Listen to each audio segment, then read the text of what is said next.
भली भांति जानते हुए सब कुछ अपना निजी स्वार्थी जीवन का त्याग कर देश को समर्पित कर मातृभूमि के चरणों में जीवन को समर्पित कर अर्पण कर और दिल का खुला और सच्चे राष्ट्रवादी देशभक्त और ईमानदार और आदर्श नेता कौन? आइए जानते हैं बाबा साहब की द्वारा लिखित किताब पाकिस्तान या भारत विभाजन से। अब नाथूराम गोडसे जी को गाली देना तो आसान है, कुछ कुछ बातों को लेकर, पर खेद की बात यह है बिना पढ़े बिना सच्चाई को जाने किसी महान व्यक्ति को गाली देना, अपमान करना कहाँ का न्याय है?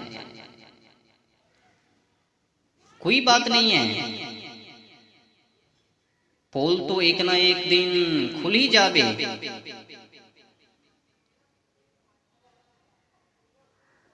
कितने दिनों तक छुपावे? कोई तो है जिसने खोल दिया पोल कि गांधी जी मुस्लिम हिंदू एकता के नाम पर क्या कर रहे थे? क्या सही में ईमानदारी के साथ देश को सेवा, मातृभूमि को सेवा, जनता जनार्दन को सेवा, या फिर हिंदू और मुसलमानों का नेता बनने की स्वप्न? आज उसी से जुड़ी सच्चाई मैं आप लोगों के बीच रख रहा हूं, कुछ उल्लेख पढ़ रहा हूं बाबा साहब के द्वारा। तो आगे बढ़ते हैं। बाबा साहब ने अपने किताबों में क्या लिखा वो पढ़कर आप लोगों को मैं सुना देता हूं। तो मैं शॉर्टकट में पढ़ूंगा, अगर एक तरफ से पढ़ूंगा लाइन बाय लाइन तो लंबी वीडियो बन जावे। तो कुछ प्रमाणित के साथ, सबूत के साथ मैं आप लोगों के बीच रख रहा हूं। तो बाबा साहब पाकिस्तान या भारत विभाजन किताब में लिखता है, क्या कोई भी समझदार व्यक्ति हिंदू मुस्लिम एकता की खातिर इतनी दूर जा सकता है? परंतु श्री गांधी जी हिंदू मुस्लिम एकता पर इतने आसक्त थे कि उन्होंने यह समझने की भी तकलीफ नहीं उठाई कि पागलपन भरे अपने इन कामों से वह असल में क्या करने जा रहे हैं। सच्ची ढंग से हिंदू मुस्लिम एकता की नींव डालने के लिए श्री गांधी जी उत्सुक से थे कि राष्ट्र संकट के बारे में अपने अनुयायियों को सलाह देना नहीं भूले। ये जो लिखावट है 112 पेज में है।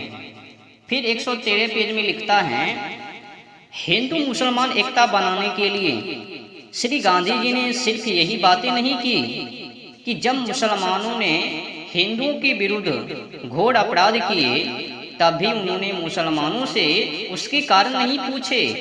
यह सर्वविदित है कि कई प्रमुख हिंदुओं की जिन्होंने अपनी लेखनी से या शुद्धि आंदोलन से भाग लेकर मुसलमानों की धार्मिकता भावनाओं को आघात पहुंचाया, उनकी कुछ कट्टर मुसलमानों ने हत्या कर दी। सबसे पहले स्वामी श्रद्धानंद जी की 23 दिसंबर 1926 को अब्दुल रशीद ने गोली मारकर उस समय हत्या कर दी जब वे बिस्तर पर बीमारी की हालत में लेटे हुए थे।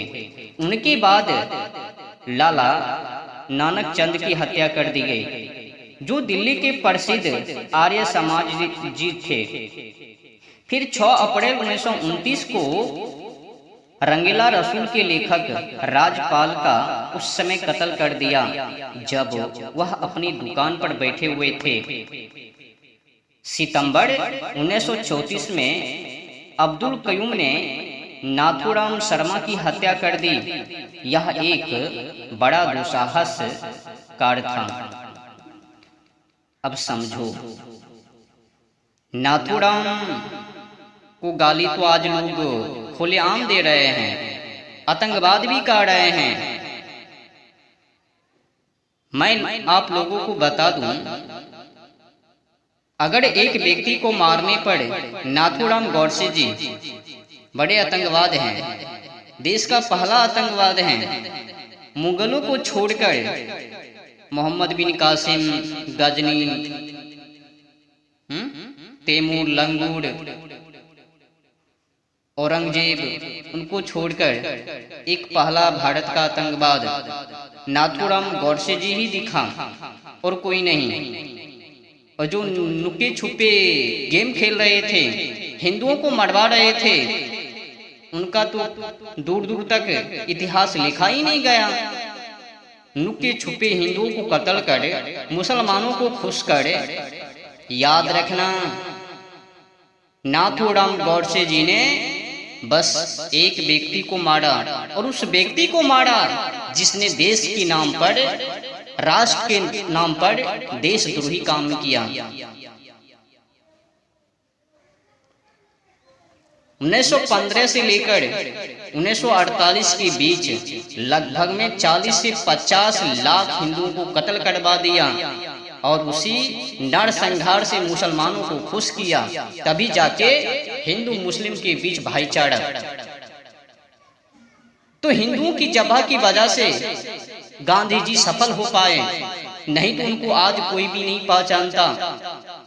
और उल्टे नाथूराम गौडसे जी को गाली। याद रखना, नाथूराम गौडसे जी को गाली देने से पहले सच्चाई को जानो। आपको मैंने कुछ सबूत B.R. अम्बेडकर के द्वारा लिखित पाकिस्तान या भारत विभाजन से दे दिया, और इससे भी बढ़ चढ़कर जाने के लिए चाहते हो तो मैंने गांधी को क्यों मारा किताब है, जाकर खरीदो और अध्ययन करो। सब सच्चाई उसमें उल्लेख है। और उससे भी सच धज कर B.R. अम्बेडकर के द्वारा पाकिस्तान या भारत विभाजन, इसमें भी लिखा है कि कितने हिंदुओं को मरवाकर गांधी जी चुप्पी साध रहे थे, कुछ बोल नहीं रहे थे। क्यों नहीं? अगर बोलबे तो भाईचारा समाप्त हो जावे। हिंदू को मारने दो, हमें तो नौटंकी करना है, सत्ता को हासिल करना है, बस हिंदू मुसलमान का वो नेता बनना है।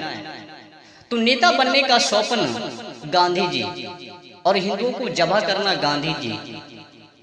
अगर एक को मारने पर नाथूराम गौडसे जी बड़े आतंकवाद हैं, तो मैं दिल खोलकर कह सकता हूं उससे भी बड़े आतंकवाद, महान आतंकवाद गांधी जी हैं। नाथूराम गौडसे जी ने खुलेआम जनता जनार्दन के बीच एक को मारा, और उस व्यक्ति को मारा जिसने नुक्की छुपे हिंदुओं को बर्बाद करवा दिया, नरसंहार करवा दिया, मातृभूमि को बंटवा दिया। मातृभूमि जब दो भागों में विभाजित, उस पर कुछ नहीं बोला। उस व्यक्ति को मारा जिन्होंने पाकिस्तान या भारत विभाजन हो जाने के बाद भी 55 करोड़ रुपया देने की वो अनशन किया, भूख हड़ताल किया। समझो कितने बड़े देशभक्त, ईमानदार नेता, आदर्श नेता, सच्चे देशभक्त नाथूराम गौडसे जी, पर उनको गालियां, गाली गलौज, आतंकवाद। वो जितने भी गजनी, तैमूर, लंगूर, फंगूर, औरंगजेब, अकबर, मोहम्मद बिन कासिम वो गए तेल पीने, उनकी कोई चर्चा नहीं। पर भारत का पहला आतंकवाद नाथूराम गौडसे। याद रखना, भारत का पहला आतंकवाद नाथूराम गौडसे जी नहीं, गांधी जी हैं। गांधी जी ने भले ही